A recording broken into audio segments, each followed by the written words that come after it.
Olá, tudo bem com vocês? Como será que o nosso organismo responde aos desafios? Que tipo de desafios? Desafios do processo embrionário, como que ele parte lá de uma única célula, o nosso zigoto, e consegue chegar a um animal completo.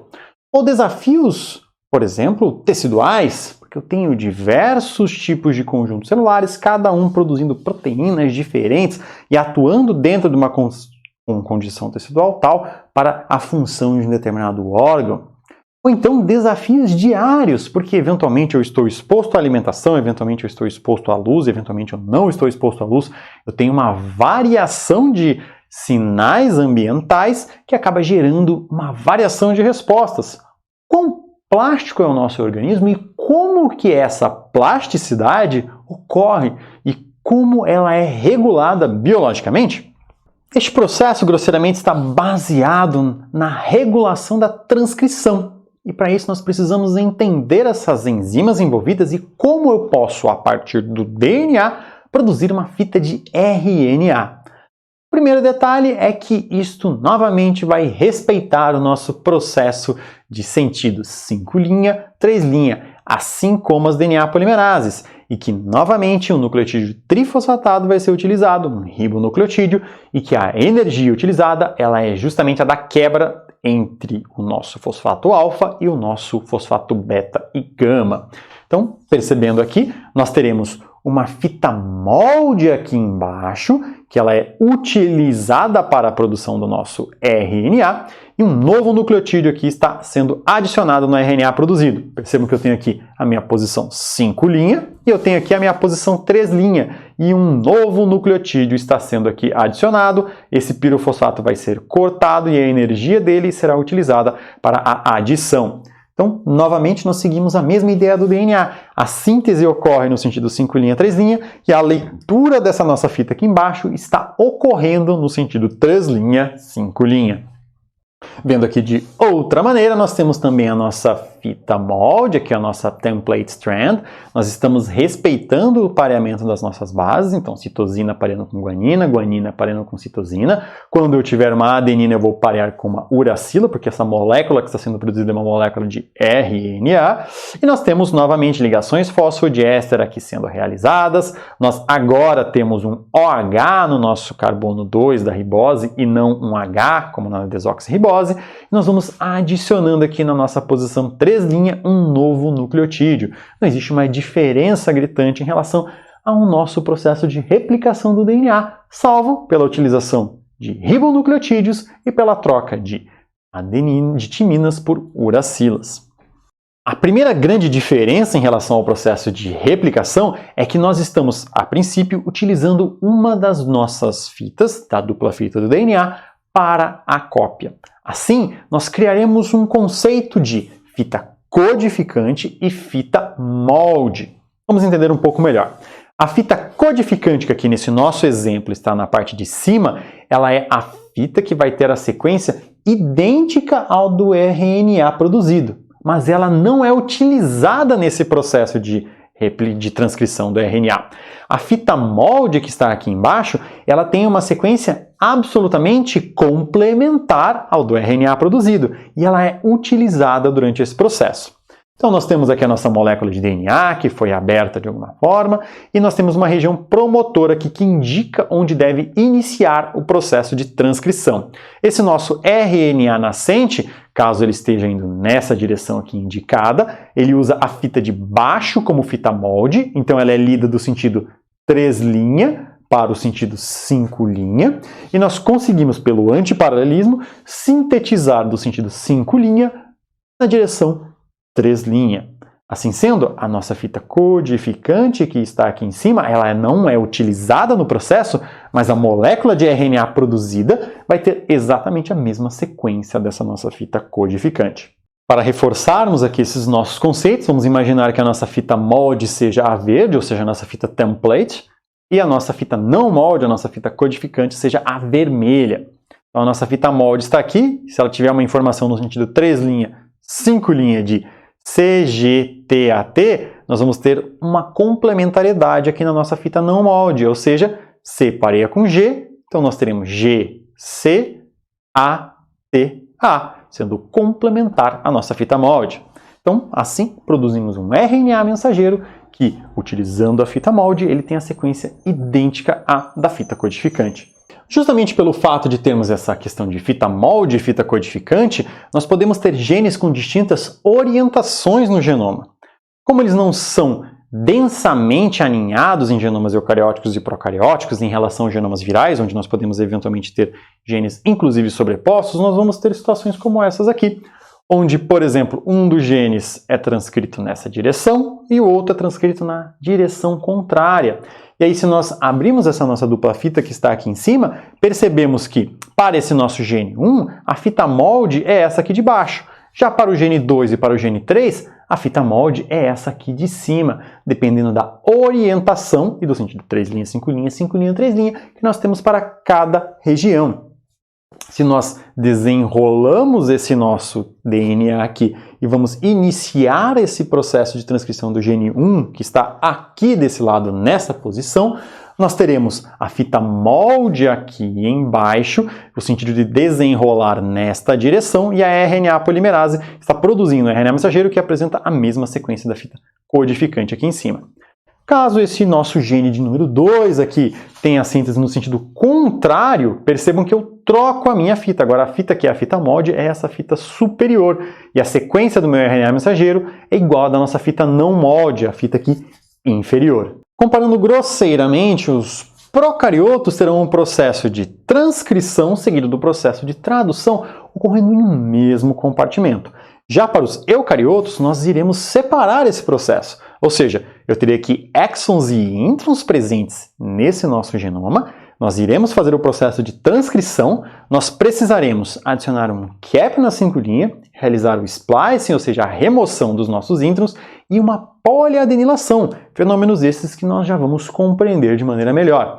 Para produzir um RNA mensageiro maduro, ou seja, um RNA mensageiro finalizado, que tem que ser exportado para o citoplasma, onde ele poderá finalmente passar pelo processo de tradução. Então, o processo eucariótico ele é muito mais complexo que o processo procariótico, onde você tem um único compartimento e muito menos modificações no nosso RNA mensageiro produzido. Se pensarmos na transcrição desses nossos procariotos, nós temos algumas características importantes que devem ser levadas em consideração. Por exemplo, nós temos os componentes básicos aqui dessa nossa maquinaria. Além da própria RNA polimerase, que é a enzima que vai efetivamente sintetizar esse nosso DNA, nós teremos o que nós chamamos de fatores sigma. Esses fatores sigma, ou essa nossa subunidade sigma, é justamente ela que vai reconhecer as regiões promotoras nesse nosso genoma. E a associação da RNA polimerase com esse nosso fator sigma permitirá que o promotor seja reconhecido e a RNA polimerase inicie o processo de transcrição. Esse processo de transcrição, então, ele é direcionado por sequências regulatórias, como a nossa sequência promotora. É o promotor que vai indicar para a maquinaria celular qual é a fita codificante e qual é a fita molde, dando a direcionalidade do processo. Então, nós teremos essa ligação dos componentes de transcrição, vai direcionar aqui quem é a nossa fita molde, quem é a nossa fita não molde, a nossa fita codificante. Nós iniciaremos a produção desse nosso RNA, alongaremos essa cadeia e produziremos o RNA mensageiro que está sendo produzido, enquanto que o fator sigma se dissocia e pode ir encontrar a outra região promotora, seja a mesma ou outra posição do genoma que tenha um promotor similar reconhecido pelo mesmo fator sigma. Quando nós pensamos em eucariotos, agora o grau de complexidade é muito maior. Então vamos ter aqui em cima a nossa molécula de DNA. Lembrem que nós temos introns e exons aqui presentes. Nós teremos de alguma forma, sim, uma região promotora, que também será reconhecida por uma maquinaria específica, que indica o início do processo de transcrição. E aqui nós teremos a produção desse nosso transcrito inicial, ou seja, uma região de RNA, uma produção de RNA que contém introns e ainda faltam algumas características. Característica 1 que falta, um cap na posição 5', uma proteção de 7-metilguanosina nessa posição 5' que evita a degradação desse RNA mensageiro quando ele for para o citoplasma e também facilita esse transporte para o citoplasma.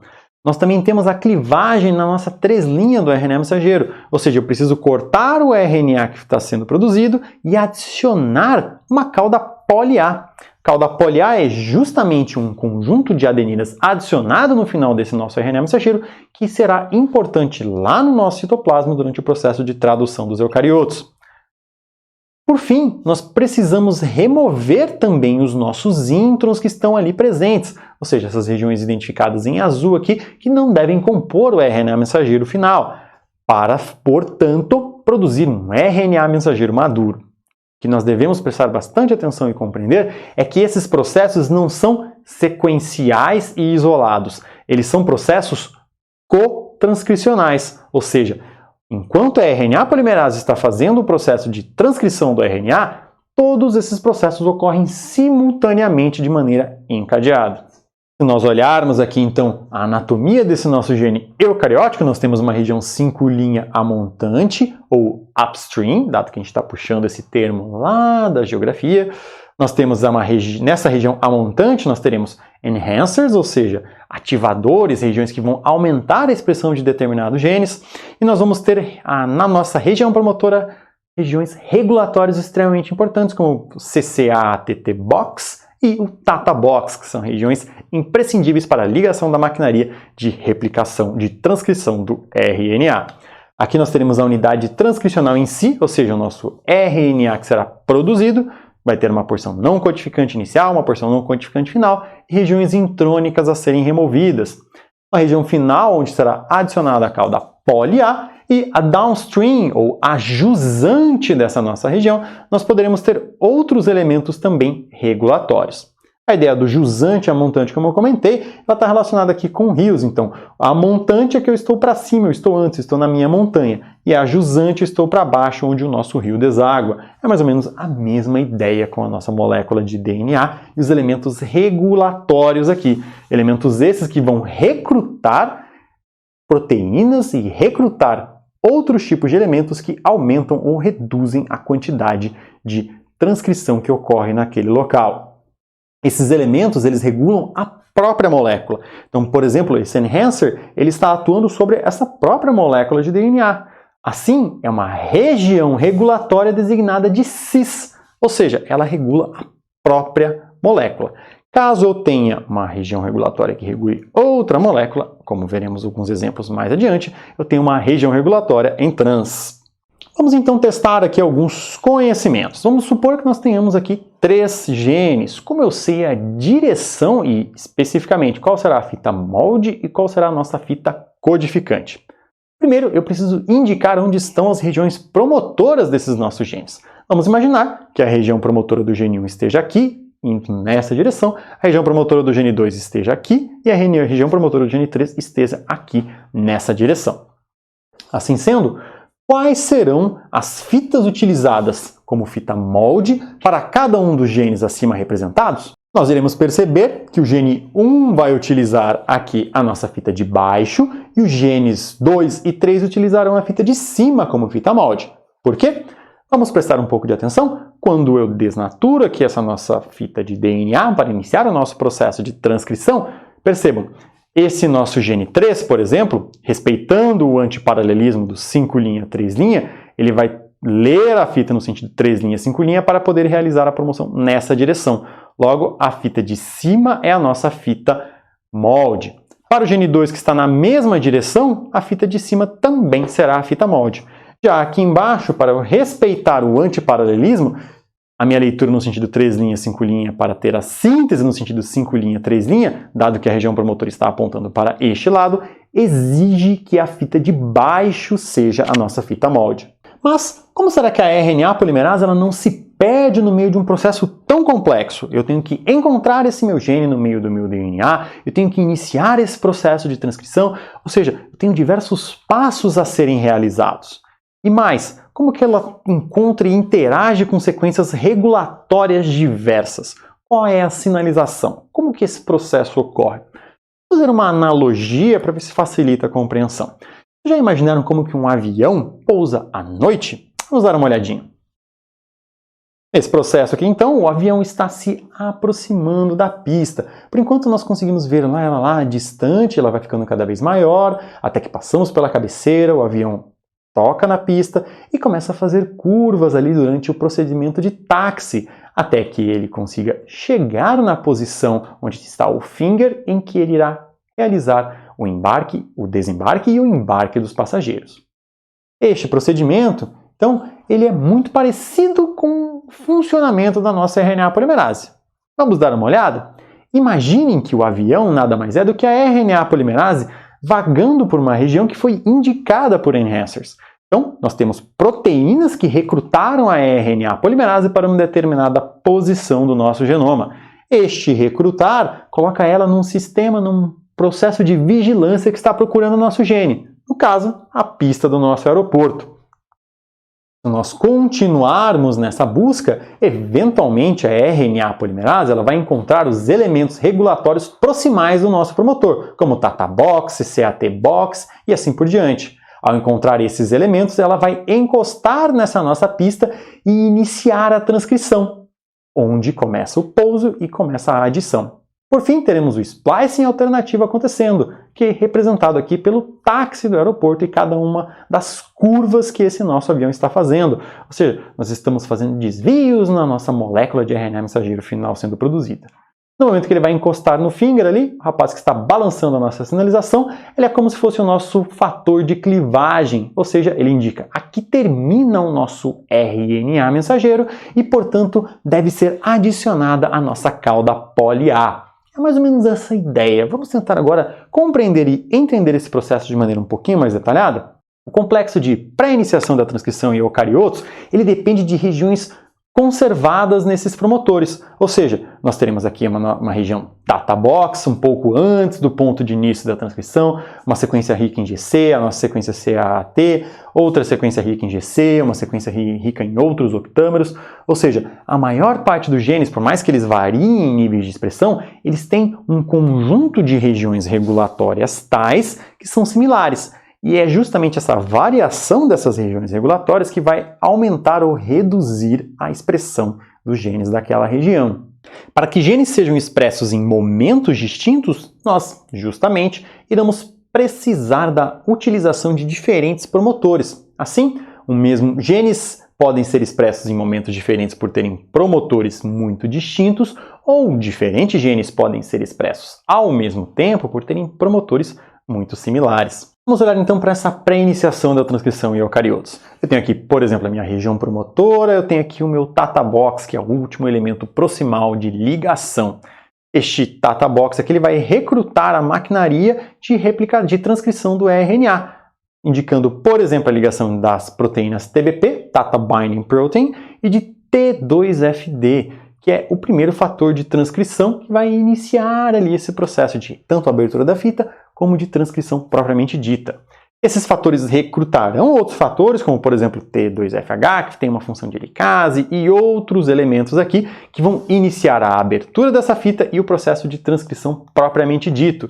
E aí, por fim, a nossa RNA polimerase 2 vai iniciar a elongação, porque ela também foi recrutada aqui no meio desse processo, e agora ela pode começar a produzir esse nosso RNA mensageiro aqui em vermelho, que está sendo emitido.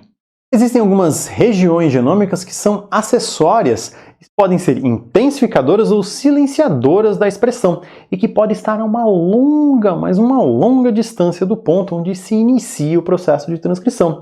Essas regiões enhancer ou silencer, regiões ativadoras ou silenciadoras, elas podem aproveitar da conformação dessa nossa molécula de DNA e ficarem mais próximas do nosso início de transcrição. Então, por mais que elas estejam linearmente a uma grande distância, justamente a estrutura do nosso cromossomo, a arquitetura dessa informação genética pode aproximar essas regiões e permitir a regulação. Essas regiões intensificadoras, então, elas podem modular como aquela maquinaria de iniciação da transcrição interage com esses elementos aqui do nosso promotor. Eu posso ter, por exemplo, moléculas que atuam em trans, ou seja, é uma molécula que vem aqui nessa região fazer um tipo de regulação que ela vai ativar a minha expressão. Então, eu tenho uma molécula ativadora que liga no meu enhancer e ela recruta remoladoras de cromatina, ou seja, moléculas que vão abrir essa nossa cromatina para facilitar o acesso da maquinaria de transcrição, e moléculas mediadoras que justamente fazem o meio do caminho como se fosse um grande adaptador, um grande T, para você colocar na sua tomada e conectar diferentes equipamentos eletrônicos. Isso permitirá que a transcrição ocorra de uma maneira facilitada. Essas remodeladoras, então, elas modulam a abertura e o fechamento da nossa cromatina. Feito isso, a Tata Binding Protein pode ligar mais facilmente nessa nossa região e, consequentemente, todas as enzimas envolvidas com o processo de transcrição iniciarão o mesmo. Todos esses elementos aqui presentes são elementos em trans. Por quê? Porque eles foram produzidos por outras regiões do DNA que geraram essas regiões ativadoras, regiões remodeladoras, proteínas remodeladoras, proteínas mediadoras e assim sucessivamente. Por fim, a transcrição efetivamente começa, a nossa RNA polimerase inicia o processo de transcrição e nós desfazemos esse complexo. Eventualmente, se aquela região precisa estar muito ativa, justamente essas regiões acessórias que estão aumentando, regulando positivamente a transcrição, podem manter o arcabouço básico dos fatores de transcrição que estão aqui interagindo com a molécula de DNA e assim conseguir permitir que nova RNA polimerase seja recrutada e um novo processo de transcrição inicie quase que imediatamente. Existe também a possibilidade de termos uma regulação negativa, ou seja, quando eu preciso reduzir a expressão de um determinado gene. Então, podemos ter uma região silenciadora que simplesmente ela é concatenada com a nossa região intensificadora. Então, se uma proteína liga-se na região silenciadora, ela acaba impedindo fisicamente que as proteínas ativadoras liguem na nossa região intensificadora, simplesmente por bloquear a ligação das ativadoras ao DNA. Outra possibilidade é que ela não bloqueie a ligação com o DNA, mas que ao interagir com a região silenciadora, essa proteína aqui que vai atuar silenciando, ela acaba competindo pelo sítio de ativação. Ou seja, a proteína ativadora ela precisa interagir com as remodeladoras e outras proteínas que vão recrutar a nossa maquinaria de transcrição. Caso, porventura, eu interaja primeiro com essa proteína silenciadora, ela pode, como se fosse, roubar aquele nosso parceiro e impedir que essa interação ocorra. Outra possibilidade é termos regiões silenciadoras que estão aqui bem mais próximas do nosso início de transcrição e que simplesmente impedem a montagem dos GTF, ou dos General Transcriptional Factors. Se nós impedimos essa montagem, simplesmente eu não consigo iniciar o processo de transcrição. E como que esses elementos, por exemplo, existem? Nós podemos ter hormônios esteroides que passam livremente a membrana e que conseguem regular ou sinalizar a necessidade de ativar determinados promotores e produzir determinadas proteínas. Então vamos imaginar aqui, por exemplo, uma situação de um elemento responsivo a um desses fatores de transcrição, ou seja, uma dessas proteínas que vão se ligar no DNA, onde você tem um DBD, que é um domínio de binding ao DNA, um DNA Binding Domain, domínio de ligação ao DNA, e um LDB, um Ligand Binding Domain, domínio de ligação ao ligante. Em vermelho aqui nós temos o nosso hormônio. Quando esse nosso hormônio ele entra na célula, ele acaba interagindo com esse nosso LDB e fazendo usualmente uma dimerização, ou seja, eu produzo uma ligação entre dois elementos de regulação transcricional iguais e faz com que eles migrem para o nosso núcleo. Ao migrar para o núcleo e reconhecer a região do DNA que deve ser ativada naquele momento, eles carregam esses domínios AD, ou domínios de ativação, Activation Domains, que vão efetivamente auxiliar no processo de recrutar da maquinaria transcricional.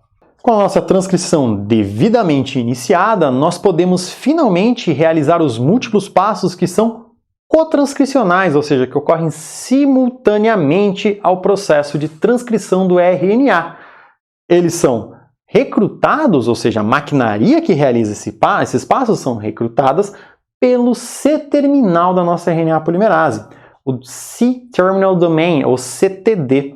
Ele justamente recebe fosforilações, ou seja, são modificações com fosfatos lá na nossa proteína que fazem chamados celulares indicando agora eu preciso de proteínas envolvidas com a adição do CAP, agora eu preciso de proteínas envolvidas com a realização do splicing, agora eu preciso de proteínas envolvidas com a finalização do meu RNA mensageiro.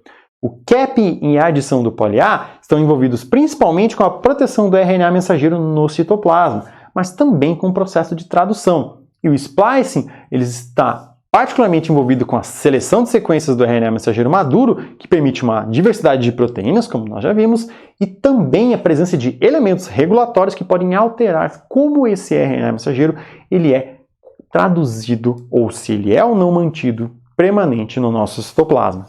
Observando aqui esses nossos processos, então, cotranscricionais, nós temos o capping do RNA mensageiro, em que nós vamos adicionar essas enzimas aqui recrutadas pelo CTD da nossa RNA polimerase, e elas vão colocar essa proteção na posição 5' do RNA mensageiro, logo após ele iniciar o processo de transcrição pela RNA polimerase. Nós teremos o splicing, que ocorrerá em fluxo contínuo conforme a RNA polimerase for liberando introns e regiões regulatórias do splicing. Elas recrutarão o spliceossoma, ou seja, o complexo proteico envolvido com a realização do mesmo, e começarão esse corte do RNA para deixá-lo maduro. E por fim, a adição da cauda poly-A, que ela acontece adicionando uma sequência de adeninas ao final do nosso RNA mensageiro produzido para garantir a sua estabilidade e tradução no citoplasma. E como eu mencionei, é justamente o domínio C-terminal da nossa RNA polimerase que vai coordenar a ocorrência de todos esses eventos. Percebam aqui que essas fosforilações, ou seja, essas marcações como se fossem pequenos pisca-alertas, sinalizam e recrutam complexos proteicos distintos para que nós tenhamos as proteínas necessárias em cada um dos passos do processo de transcrição. Olhando melhor para esses nossos eventos cotranscricionais, o primeiro deles, que ocorre logo após o início do processo de transcrição, é a adição do cap de 7-metilguanosina na posição 5' da molécula de RNA mensageiro que está sendo produzida. Após logo iniciarmos o processo de transcrição, já ocorre a adição do mesmo, que consiste em nada mais do que adicionar aqui nesta posição, no nosso 5', uma molécula invertida, um pouquinho diferente aqui, mais similar ao nucleotídeo. Percebam que é o único momento que eu teria aqui uma ligação 5', pensando nas nossas riboses, aqui no nosso açúcar. Outro evento importante é justamente a adição dessa nossa cauda poly-A, que vai ser lá no final. Quando ocorre uma sinalização por uma adenina-adenina, uracila, adenina-adenina-adenina, nós não estamos adicionando a cauda em si, mas nós estamos avisando para a RNA polimerase e para as enzimas acessórias de que eu preciso encerrar aquele RNA nascente que está sendo produzido. Como que funciona isso então? O RNA que está sendo produzido aqui, ele tem essa sinalização pela sequência AAU-AAA, ocorre uma clivagem por uma endonuclease, essa RNA polimerase às vezes ela continua realizando uma transcrição por mais um pedaço, mas logo ela para, e após essa clivagem nós começamos a adicionar uma poly-A no final, ou seja, adicionar uma grande quantidade de As no final do RNA mensageiro para marcar e designar que o mesmo está maduro. O último evento cotranscricional importante é o splicing. O splicing ele é justamente aquela remoção de regiões intrônicas que vão gerar uma diversidade no nosso RNA mensageiro produzido. Como que o splicing foi detectado pela primeira vez? É justamente quando nós estávamos fazendo microscopias eletrônicas entre a relação e interação do DNA com o RNA produzido a partir do mesmo. Então, o que nós fomos percebendo é que quando eu tentava anelar o meu RNA com o DNA eucariótico que deu origem ao mesmo, nós tínhamos pequenas bolhas, ou seja, pequenos mal-anelamentos. Esses mal-anelamentos acabavam gerando duplex aqui de RNA mensageiro com DNA em algumas regiões, e outras regiões eu não tinha esse anelamento ocorrendo. Se nós olharmos aqui na microscopia, nós conseguimos perceber essas alças, como aqui, por exemplo, onde eu não tenho um anelamento do RNA mensageiro com o meu DNA, ou nessa outra região aqui também. Então nós temos uma situação tal onde o RNA mensageiro não tem onde parear e acaba aproximando duas regiões do nosso DNA.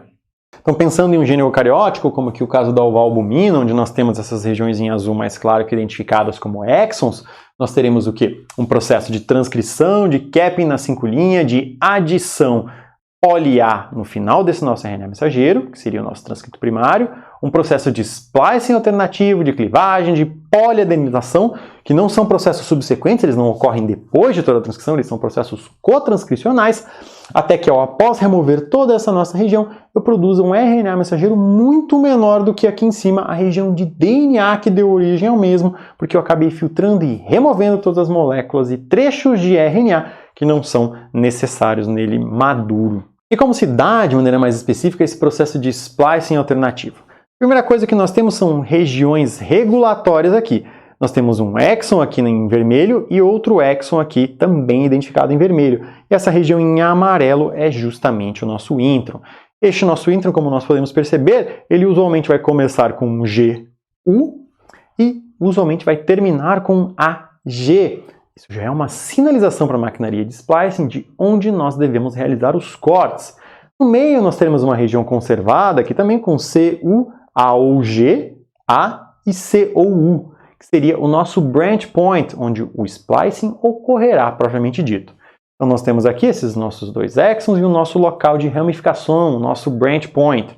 Então nós teremos proteínas U1 e U2, os snRNPs U1 e U2, que irão reconhecer essas regiões, e ao reconhecer essas regiões, eles sinalizam para a maquinaria de splicing que deve ocorrer um corte e uma excisão naquele ponto. Essa sinalização permite então que a posição aqui 5' excisada seja ligada nesse nosso branch point e forme uma estrutura muito parecida com um laço, que nós chamamos ali de lariar, ou o laço propriamente dito. Então, esse nosso local de recomposição ele vai permitir aqui que o RNA mensageiro seja ligado, finalizado, e essa molécula aqui intrônica que foi removida e está em formato de laço seja descartada. E esse splicing alternativo justamente é o que permite, por exemplo, que a alfa-tropomiosina, de um único gene, sejam produzidos diferentes RNAs mensageiros no músculo estriado, no músculo liso, no fibroblasto, que vão apresentar funções diferentes. Então, cada um desses transcritos vem de um mesmo gene, mas pode apresentar funções diferentes que foram justamente selecionadas através do processo de splicing alternativo, regulado por regiões que estão ou dentro dos próprios introns ou dentro dos exons, escondendo os sítios de ligação para o 2 ou justamente expondo eles com maior facilidade. E vão existir diferentes processos de splicing alternativo. Eventualmente nós vamos trocar um exon pulando o mesmo, nós vamos modificar a posição desse exon deixando ele mais curto ou mais longo, tanto na sua posição 5' quanto na sua posição 3', modificando esse nosso RNA mensageiro final. Nós poderemos eventualmente manter um intron no meio, ou seja, nós não excisamos completamente e deixamos esse RNA mensageiro um pouquinho mais longo. Nós podemos ter uma situação com exons que são mutuamente exclusivos, ou eu coloco esse exon identificado por 1 e produzo esse RNA mensageiro, ou eu coloco o exon identificado por 2 e produzo este RNA mensageiro.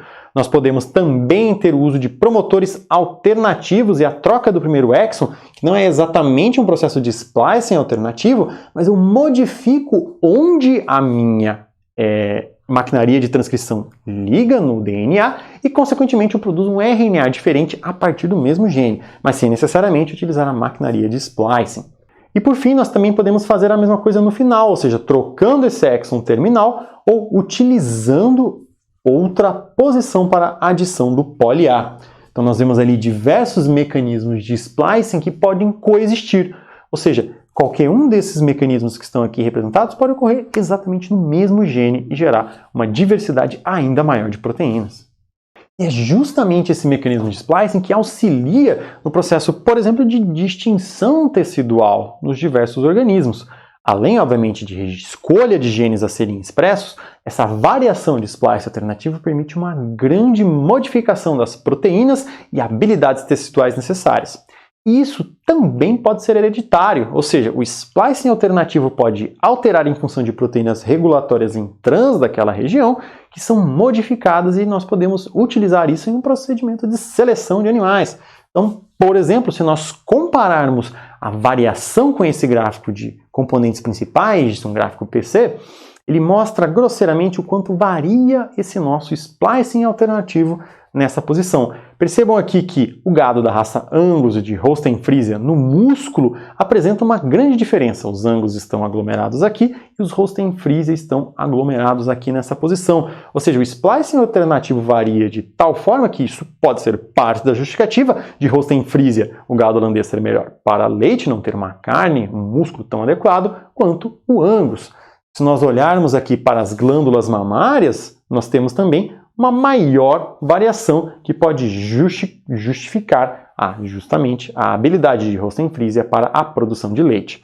Então, o splice alternativo ele vai vai colorir essa nossa pintura dos diferentes tecidos celulares e as suas diferentes funções dentro do contexto de cada animal. E assim, finalmente chegamos ao fim do processo transcricional.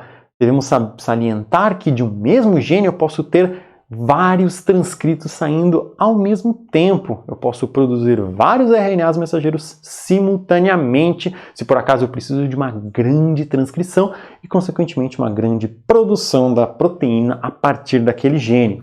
Depois disso, esse nosso RNA mensageiro produzido precisa chegar ao citoplasma no caso dos eucariotos. E isso se dá por poros que existem ali na nossa membrana nuclear. Então, se eu tenho o citosol desse lado e o núcleo aqui, eu preciso passar o nosso RNA mensageiro por esses poros. Como se dá essa passagem, então?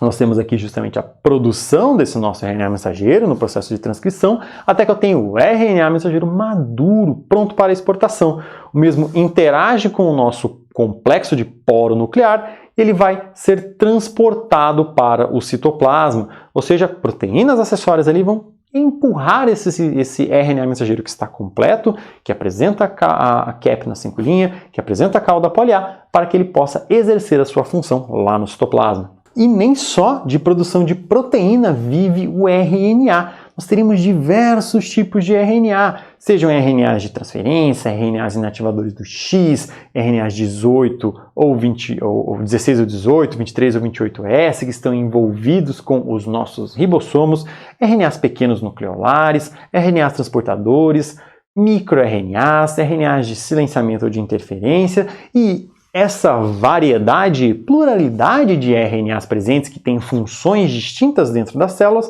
vão exigir múltiplas RNAs polimerases. Então nós teremos aqui a RNA polimerase 2, que é basicamente envolvida com a produção de RNA mensageiro. A nossa RNA polimerase 1 vai sintetizar principalmente RNA ribossomal, que é usado lá na montagem do ribossomo. E a RNA polimerase 3 vai sintetizar também RNAs transportadores, o RNA 5S ribossomal e outros tipos de microRNAs e RNAs pequenos nucleolares. Justamente por quê? Porque aí você não vai ter necessariamente uma cauda poliar, você não tem um cap na 5', você tem algumas modificações desses RNAs para que eles executem as suas funções específicas. Caso você precise rever algum conceito que nós trabalhamos aqui nesse vídeo, eu sugiro que você desça na descrição do mesmo. Ali você irá encontrar a minutagem dos tópicos específicos e pode clicar nela e ir para uma posição específica. Ou então, utilizar aqui na própria barra do vídeo e escolher o capítulo do seu interesse. Até mais e bons estudos!